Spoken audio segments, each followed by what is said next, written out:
Good day, y'all. I want to talk about something that happened this morning.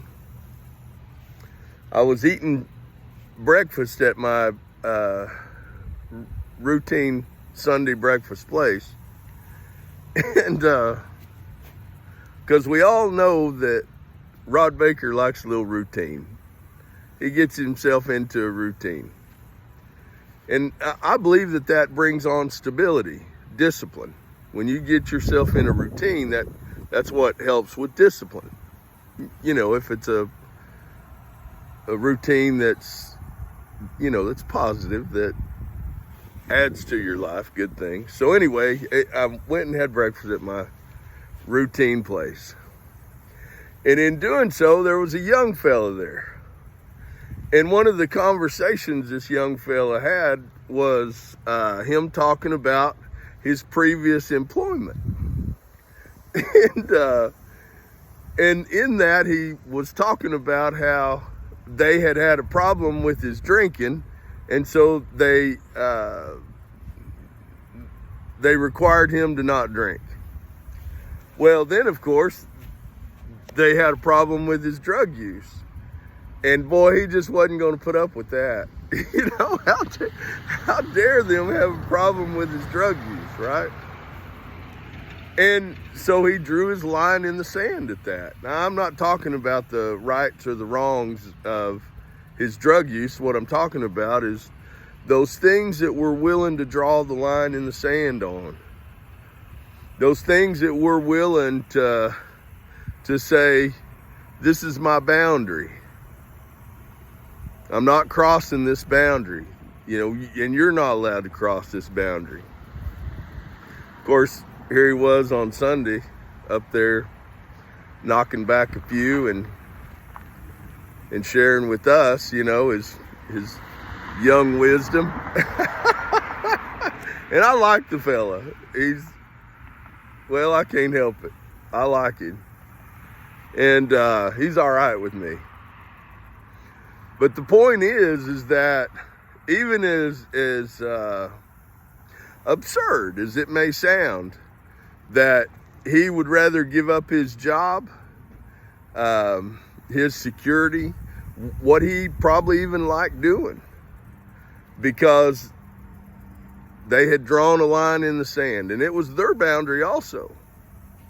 And so there are these times, guys, that you know, we must emplace these boundaries. We must put them in our lives, not just to protect us, but also because they are our limits. They are, even if, you know, and I did it when I was young. I had some pretty absurd boundaries, and as I put away those childish things, I came to realize those ones that were healthy boundaries. You know, I think it was by having unhealthy boundaries that I learned how to have good boundaries and healthy boundaries. And so sticking to those. Now that young fella is probably gonna come to his milk someday and realize that, you know, doing drugs wasn't near what it was worth. But even if he doesn't, I applaud him for having set a boundary, and by observing the boundaries of the other ones, of the other people, the employer. He obviously observed them also.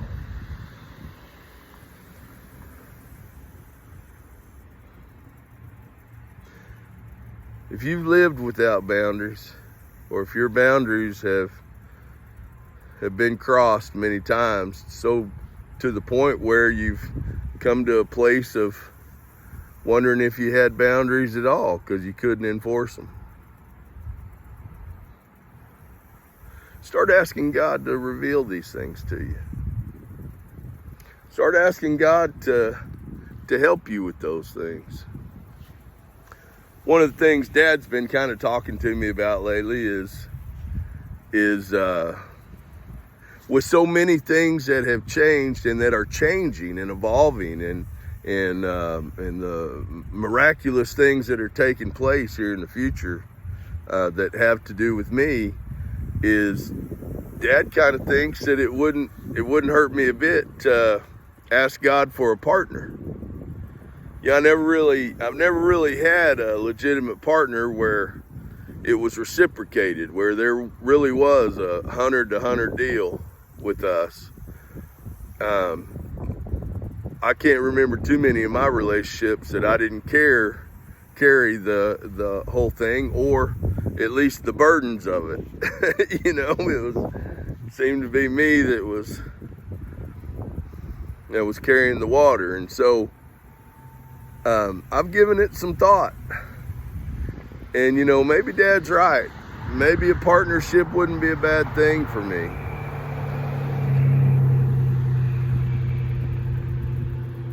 I'm not scorned.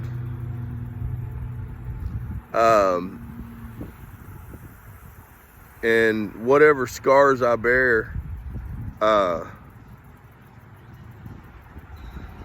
they're a continuation of reminding me of my healing,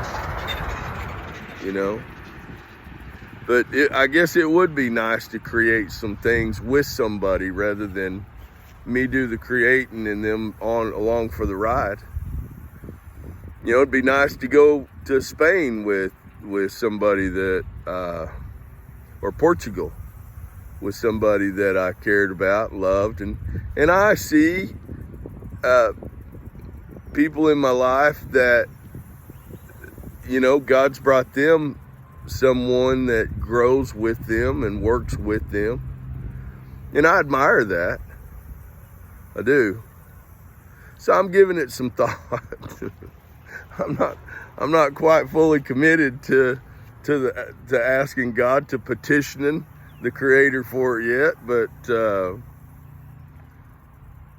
I think Dad's got a point. He had one of the best ones, and that was my mom.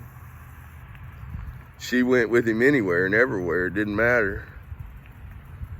She was all in. Oh, she'd throw a fit every now and then, but she was all in. I think that kept Dad sharp. I really do. Anyhow, happy Sunday. Thanks for listening.